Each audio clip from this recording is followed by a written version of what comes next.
بسم اللہ الرحمن الرحیم۔ حضور کے چچا حمزہ بن عبد المطلب ابھی اسلام نہیں لائے تھے، شکار کرنے گئے۔ یہ جب شکار کر کے آتے تو بڑے اطراء کے چل رہے ہوتے، تو دو لونڈیاں آپس میں بات کر رہی تھی کہ اگر اس کو پتہ ہوتا نا کہ اس کے بھتیجے کے ساتھ آج عمر بن حشام نے کیا سلوک کیا ہے تو آج اس کی یہ چال نہ ہو۔ تو حمزہ بن عبد المطلب کے کان میں یہ بات پڑ گئی، اللہ اکبر، رک گئے۔ وہ جو فاخرانہ چال تھی تبدیل ہو گئی۔ تجسس سے پوچھتے ہیں کیا ہوا، انہوں نے ساری کہانی سنائی۔ بس غصے میں آ گئے، کمان ہاتھ میں پکڑی تھی، اسی طرح سیدھا سینے حرم میں پہنچے۔ صنادید قریش نشستیں جمائے بیٹھے تھے، ابو جہل بھی اپنے چیلے چاٹوں کے ساتھ ایک نشست پہ براجمان تھا۔ کمان کو زور سے اس کے سر پہ مارا اور کہا کیا تو نے محمد کو لاوارث سمجھ لیا ہے صلی اللہ علیہ وسلم۔ خیر ابو جہل کا سر پھٹ گیا، اس کے چیلے چانٹے اٹھے، لیکن بڑا کائیں شخص تھا ابو جہل۔ اس نے کہا کہ یہ اس وقت تو تنہا ہے، لیکن اگر سلسلہ چھڑ گیا تو بنو ہاشم بھی آ جائیں گے، اور میں نے بہت سری زیادتی کی ہے۔ اس نے کہا بس بس بس چھوڑ دو، مجھ سے کچھ ہو گیا تھا۔ اب حضرت امیر حمزہ حضور کو تلاش کرنے لگے، اور حضور سین حرم میں سر جھکائے سجدہ ریز تھے، اور یہ جا کے پاس کھڑے ہو گئے، یا ابن اخی، اے میرے بھائی کے بیٹے۔ حضور نے سر نہیں اٹھایا، پھر انہوں نے کہا یا ابن اخی، اے میرے بھائی کے بیٹے۔ حضور پھر سجدے میں سر رکھ کے رو رہے، پھر انہوں نے تیسری مرتبہ کہا یا ابن اخی، اے میرے بھائی کے بیٹے۔ حضور سجدہ ریز ہے۔ میاں صاحب فرماتے ہیں اسی کسے دے کچھ نہیں لگ دے تے نہ کوئی ساڈا دردی ہے۔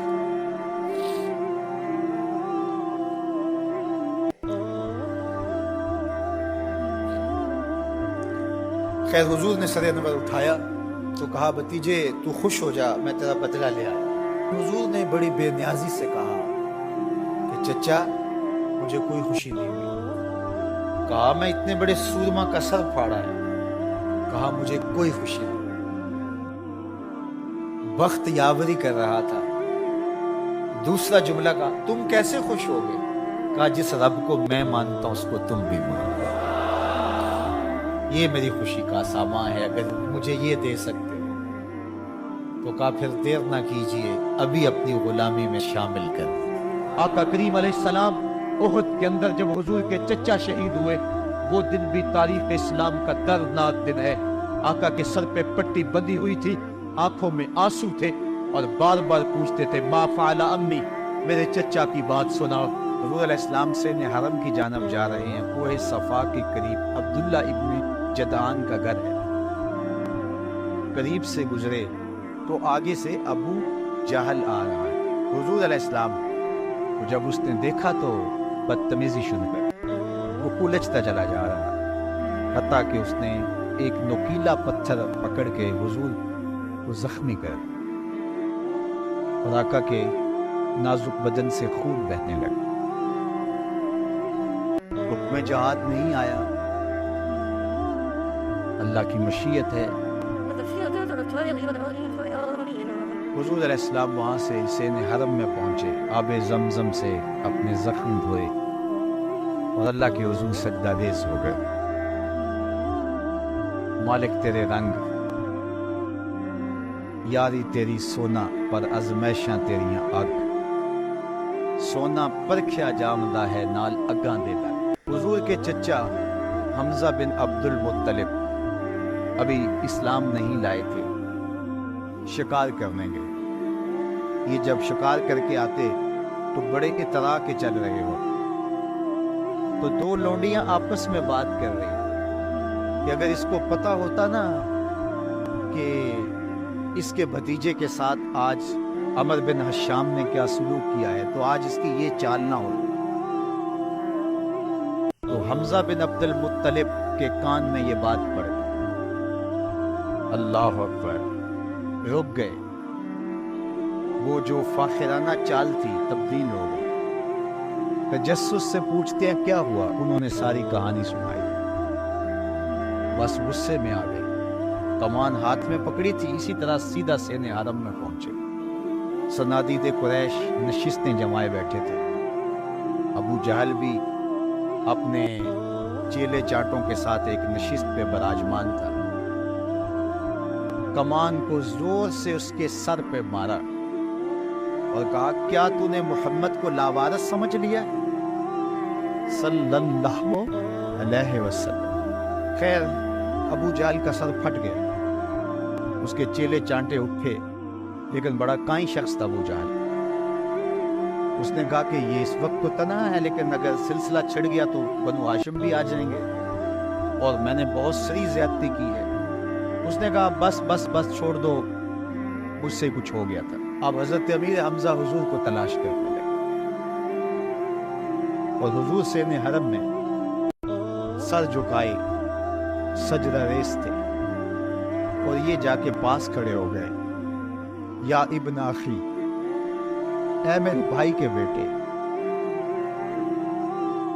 حضور نے سر نہیں اٹھایا، پھر انہوں نے کہا یا ابن اخی، اے میرے بھائی کے بیٹے۔ حضور پھر سجدے میں سر رکھ کے رو رہے ہیں، پھر انہیں تیسری مرتبہ کہا یا ابن اخی، اے میرے بھائی کے بیٹے۔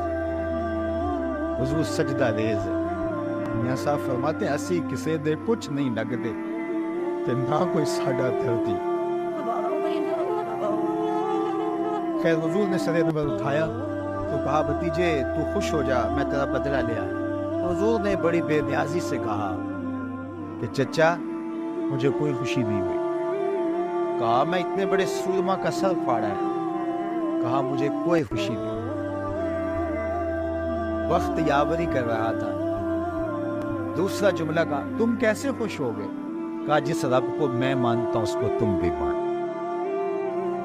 یہ میری خوشی کا سامان ہے، اگر مجھے یہ دے سکتے تو کہا پھر دیر نہ کیجئے، ابھی اپنی غلامی میں شامل کر لیں۔ یہ ہوتی ہے اپنے مشن کے ساتھ وابستگی۔ ہم اپنے چھوٹے چھوٹے سطحی مفادات کی وجہ سے کتنے بڑے دینی نقصان کر دیتے ہیں، اور ہم جان رہے ہوتے ہیں کہ میری اس ذات سے یہ نقصان ہو رہا ہے، لیکن ہمارا نفس اتنا بڑا ہوتا ہے۔ لیکن یہاں مشن کے ساتھ وابستگی دیکھیے، وہ کہتے ہیں کہ بھتیجے بتاؤ تم کیسے راضی ہوتے ہو؟ تو جو حضور بولتے ابو جہل کے ٹکڑے ٹکڑے ہو چکے ہوتے چند لمحوں کے بعد، لیکن کہا نہیں، میں اس سے راضی ہوتا ہوں کہ جس رب کو میں مانتا ہوں وہ اس کو تو مانے۔ آقا کریم علیہ السلام احد کے اندر جب حضور کے چچا شہید ہوئے، وہ دن بھی تاریخ اسلام کا دردناک دن ہے۔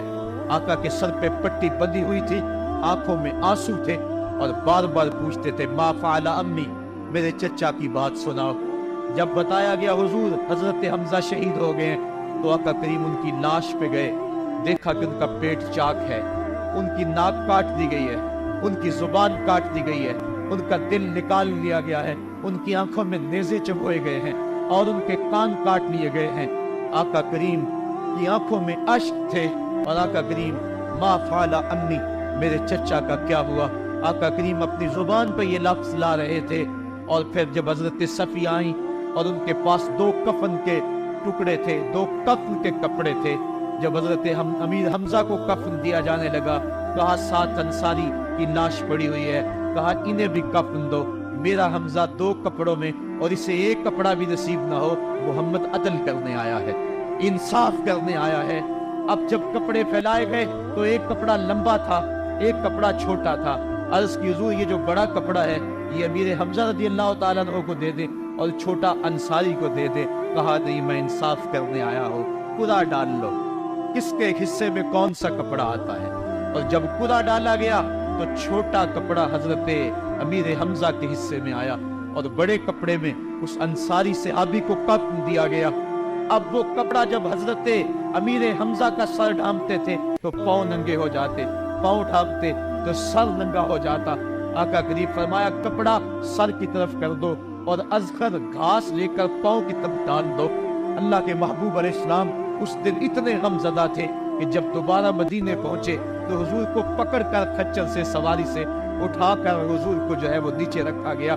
سخت تکلیف میں تھے، دکھوں کی زندگی، طائف کے بازار، پھر مدینے کے اندر جب وہ ماحول آیا، خوبصورتی آ گئی، روشنی آ گئی، آسمان سے ہر دم نور کرنے لگا۔ وہ وقت گیا جب لوگ پتھر مارتے تھے، اب حکم ہو گیا خبردار میرے نبی کی آواز سے آواز بھی اونچی نہیں کرنی، خبردار تم نے میرے نبی سے کوئی مسئلہ پوچھنا ہے تو پہلے صدقہ لو، پھر فقیر ڈھونڈو، پھر خیرات کرو، پھر میرے نبی کی چوکھٹ پہ آؤ، تمہیں پتہ چلے کہ کس چوکھٹ پہ آ رہے ہیں، کس در پہ آ رہے ہیں۔ آقا کریم علیہ السلام اس ماحول کے اندر گھر میں خوش ہیں، آنگن میں خوشیاں ہیں، پھول کھلے ہوئے ہیں۔ حضرت ابراہیم علیہ السلام حضور کے شہزادے حضور کی ران پہ بیٹھے ہوئے ہیں۔ حضرت امام حسین بھی دوڑتے دوڑتے آئے اور وہ بھی حضور کی ایک ران پہ بیٹھ گئے۔ حضور کبھی حسین کو دیکھتے ہیں، کبھی اپنے فرزند کو دیکھتے ہیں، کبھی حسین کو دیکھتے ہیں، کبھی حسین کے ماموں کو دیکھتے ہیں۔ حضرت ابراہیم اور حضرت امام حسین رضی اللہ تعالیٰ عنہ دونوں کو دیکھ کر اللہ کے محبوب خوش ہو رہے ہیں۔ فرشتہ نے اذن مانگا، آقا کریم نے اذن دیا۔ اس نے عرض کی حضور ان دو میں سے ایک کا اختیار ہے، ایک کو ایک کے بدلے میں قربانی دینا ہوگی۔ اب قربانیوں کی وہ حرم سے جو داستان چلی تھی وہ تسلسل ٹوٹنے نہیں پا رہا ہے، وہ تسلسل جاری ہے۔ حضور نے ایک نظر حضرت ابراہیم کو دیکھا اور پھر ایک نظر حضور نے حضرت امام حسین کو دیکھا، پھر حسین کو پکڑ کے سینے سے لگایا اور کہا میں اپنے اس بیٹے پہ اپنے اس بیٹے کو قربان کر رہا ہوں۔ نسل اسماعیل کو باقی رکھنا تھا، اللہ تعالیٰ نے اس کے لیے دمبا بھیج دیا کیونکہ حضرت اسماعیل علیہ السلام کی پیشانی میں نور مصطفیٰ چمک رہا تھا۔ سلسلہ وار یہ نور حضرت عدنان کی پشت میں پہنچا اور وہاں سے منتقل ہوتا ہوا یہ نور حضرت عبد المطلب کی پشت میں پہنچا۔ اللہ تعالیٰ نے انہیں 10 بیٹے عطا فرمائے۔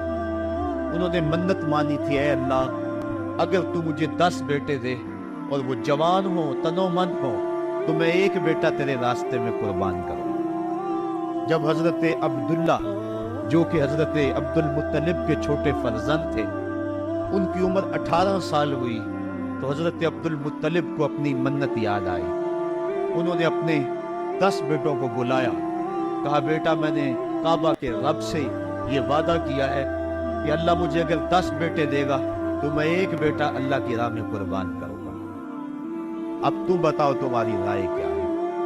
کہانی حرم کی پھر دوبارہ دہرائی جا رہی ہے۔ کہا رائے بتاؤ؟ 10 کے 10 بیٹوں نے گردن خم کر دی۔ کہا ایک بیٹے کو ذبح کرنا ہے، کہا جس کو چاہو۔ کہا نہیں میں قرعہ ڈالتا۔ جب قرعہ ڈالا تو حضرت عبداللہ کے نام قرعہ نکل آیا۔ فرشتے پھر دم بخود تھے، مالک تو نے اس کی پشت میں امانت رکھی ہے اور آج اس کو بھی ذبح کیا جائے گا۔ کائنات پر پھر کوہرام مچنے لگا۔ حضرت عبد المطلب آستینے چڑھا رہے ہیں، ہاتھ کے اندر چھری ہے۔ یہ خبر پورے مکے میں پھیل گئی، سارے سردار دوڑے آئے۔ کہا عبد المطلب یہ رسم تو نہ ڈالو، اس کا ادا کرنا مشکل ہو جائے گا۔ کہا میں نے کعبے کے رب سے یہ منت مانی تھی اور اللہ نے وہ منت پوری کر دی۔ اب میں تو جب قرعہ نکالا تو میرے اس فرزند کے نام قرعہ نکل آیا، میں اس منت کو ہر صورت میں پورا کروں گا۔ لوگ اکٹھے ہو گئے، منت سماجت کر رہے ہیں، لیکن حضرت سیدنا عبد المطلب ہر صورت میں اپنی اس منت کو پورا کرنے کے لیے مصر ہیں۔ پھر کہا کہ حجاز کی حرافہ اس کے پاس چلتے ہیں اور جا کے اس کے سامنے یہ مسئلہ رکھتے ہیں۔ بعض نے لکھا کہ حجر کی کہنا کے پاس جاتے ہیں، با اختلاف روایات وہ حجاز کی حرافہ کے پاس پہنچے جب اس کا پتہ کیا تو وہ خیبر میں تھی، تو اس کے پاس سارے سردار اکٹھے ہو کے گئے کہ اس طرح ہمارے سردار نے منت مانی تھی، تو اب وہ بیٹے کو ذبح کرنے کے لیے تیار ہے، تو تم بتاؤ کس کے بارے میں ہمیں کیا کرنا چاہیے۔ اس نے کہا کل آنا، میرا تابعی آئے گا تو میں اسے پوچھوں گی، جو مجھے کہے گا میں تمہیں بتا دوں گی۔ اگلے دن یہ سردار پھر اس حرافہ کے پاس پہنچے۔ اس نے کہا کہ میرا تابعی آیا تھا، پہلے تم یہ بتاؤ کہ تمہارے ہاں کسی شخص کی دیت کتنی ہے، جو شخص مقتول ہو اس کی دیت قاتل کتنی دیتا ہے؟ انہوں نے کہا 10 اونٹ۔ کہا جاؤ پھر ایک طرف 10 اونٹ رکھو اور ایک طرف عبداللہ کا نام رکھو اور قرعہ ڈالو، اگر 10 اونٹوں کی طرف قرعہ نکل آیا تو 10 اونٹ ذبح کر دینا، اور اگر عبداللہ کی طرف نام نکل آیا پھر دوبارہ 10 اونٹ ادھر اور رکھنا، 20 رکھنا، اور اس طرح اونٹ 10 بڑھاتے جانا۔ جب قرعہ عبداللہ کے نام سے ہٹ کر اونٹوں کی طرف نکلا تو پھر اتنے اونٹ ذبح کر دینا۔ میرے تابعی نے یہی حل بتایا۔ کہا ٹھیک، آئے اور آ کے ساری بات سنائی۔ 10 اونٹ ایک سمت رکھے گئے اور حضرت عبداللہ کا نام ایک سمت رکھا گیا۔ جب قرعہ نکالا تو حضرت عبداللہ کے نام نکلا۔ پھر 20 اونٹ رکھے گئے، پھر قرعہ نکالا تو حضرت عبداللہ کے نام نکلا۔ پھر 30 اونٹ رکھے گئے، قرعہ حضرت عبداللہ کے نام نکل رہا۔ 40 اونٹ رکھے گئے، 50 رکھے گئے، 60، 70، یہاں تک کہ 100 اونٹ رکھے گئے۔ 100 اونٹ جب ادھر ہو گئے، اب قرعہ نکالا تو اونٹوں کے نام نکل آیا۔ سارے خوش ہو گئے کہ اب قرعہ اونٹوں کے نام نکل آیا، عبداللہ کی جان بچ گئی۔ لیکن حضرت عبد المطلب فرمانے لگے کہ میں ایسا نہیں کروں گا۔ کہا کیا کرو گے؟ کہا ایک مرتبہ نکلا ہے، 3 مرتبہ قرعہ ڈالو، اگر تینوں مرتبہ عبداللہ کے نام کی بجائے اونٹوں کے نام نکلا تو پھر میں سمجھوں گا کہ اللہ کی طرف سے یہی مرضی ہے، ورنہ میں اپنے بیٹے کی گردن پہ چھری رکھ دوں۔ اللہ اکبر! مکے کے اندر سردار بھی دعائیں مانگ رہے ہیں، اللہ اکبر! ایمن بھی دعا مانگ رہی ہے، مکے کے پربت دعائیں مانگ رہے ہیں، کائنات کا ذرہ ذرہ دعائیں مانگ رہے ہیں۔ قرعہ جب ڈالا گیا تو دوسری مرتبہ بھی قرعہ اونٹوں کے نام نکلا۔ اب تیسری مرتبہ جب قرعہ ڈالا گیا تو ہر ایک کا دل دھڑک رہا ہے۔ حضرت عبد المطلب تیار ہیں، کہا اگر تیسری مرتبہ بھی قرعہ اونٹوں کے نام نہ نکلا تو میں اپنے بیٹے کی گردن پہ چھری پھیروں گا، کیونکہ میں نے کعبے کے رب سے منت مانی ہوئی ہے۔ جب تیسری مرتبہ قرعہ ڈالا گیا تو وہ بھی اونٹوں کے نام نکلا، 100 اونٹ ذبح کر دیے گئے۔ حضرت عبداللہ جو کہ حضور کی امانت کے امانت دار تھے، ان کی زندگی محفوظ ہوئی۔ حضور علیہ السلام فرمایا کرتے تھے انا ابن الذبیحین، لوگوں میں 2 ذبیحوں کا بیٹا ہوں، ایک ذبیح اسماعیل علیہ السلام ہے اور ایک ذبیح میرے والد حضرت عبداللہ رضی اللہ تعالیٰ عنہ۔ جلدی سے حضرت عبداللہ کی شادی کی گئی۔ حضرت آمنہ سلام اللہ علیہا آپ سے نکاح ہوا، شادی کو بھی چند ماہ ہی گزرے تھے کہ حضرت عبداللہ رضی اللہ تعالیٰ عنہ شام کی طرف تجارت کی غرض سے گئے۔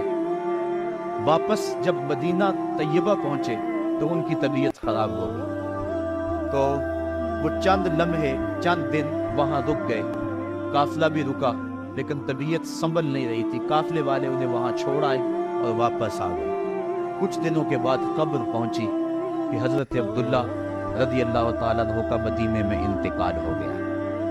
حضور علیہ السلام شکم مادر میں، فرشتوں نے کہا مالک تیرے نبی تو شکم مادر میں یتیم ہو گیا۔ اے اللہ تیرا نبی تو شکم مادر میں یتیم ہو گیا۔ آواز آئی انا حافظ ہوں و انا ناصر ہوں و انا کافل ہوں، تم کیوں پریشان ہوتے ہو؟ میں اس کی حفاظت بھی کروں گا، اس کی مدد بھی کروں گا، اس کی کفالت بھی کروں گا۔ حضرت عمر رضی اللہ تعالی عنہ کا زمانہ ہے، جب یروشلم فتح ہوا، حضرت ابو عبیدہ بن جراح رضی اللہ تعالی عنہ حضرت عمر کو دعوت دیتے ہیں کہ آپ مدینے سے چلیں اور یروشلم میں پہنچیں۔ حضرت عمر مدینے سے چلتے ہیں، کتنا بڑا قافلہ لے کر کے، کتنا پروٹوکول ہے، حضرت عمر اکیلے اور ساتھ ایک غلام، اور اونٹ بھی ایک، باری باری سوار ہوتے ہیں، کبھی غلام سوار ہوتا ہے کبھی عمر سوار ہوتا ہے۔